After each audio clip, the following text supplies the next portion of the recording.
குன்றக்குடி அருள்மிகு ஸ்ரீ சண்முகநாத பெருமான் திருக்கோவிலில் கார்த்திகை மகா தீபம் ஆயிரக்கணக்கான பக்தர்கள் வழிபாடு. சிவகங்கை மாவட்டம் பிள்ளையார்பட்டி அருகே உள்ள குன்றக்குடி நகரில் அமைந்துள்ள புராதாரண சிறப்புமிக்க பிரசித்தி பெற்ற அருள்மிகு ஸ்ரீ வள்ளி தெய்வயானை சமேத ஸ்ரீ சண்முகநாத பெருமான் திருக்கோவிலில் திருக்கார்த்திகை திருநாளை முன்னிட்டு மலைக்கோவிலில் மகா தீபம் ஏற்றப்பட்டது.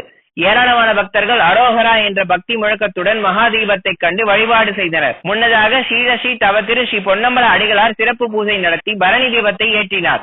அதனைத் தொடர்ந்து சொக்கப்பனை தீபமும் ஏற்றப்பட்டது.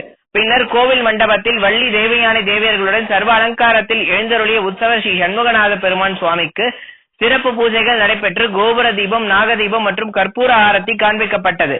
பின்னர் உதிரி புஷ்பங்களால் அர்ச்சனை செய்து ஏழுமுக தீபாராதனையும் காண்பிக்கப்பட்டது. இதனைத் தொடர்ந்து மங்கள இசை முழங்க பக்தர்கள் அரோகரா கோஷங்கள் இட மலை உச்சியில் மகாதீபமானது ஏற்றப்பட்டது.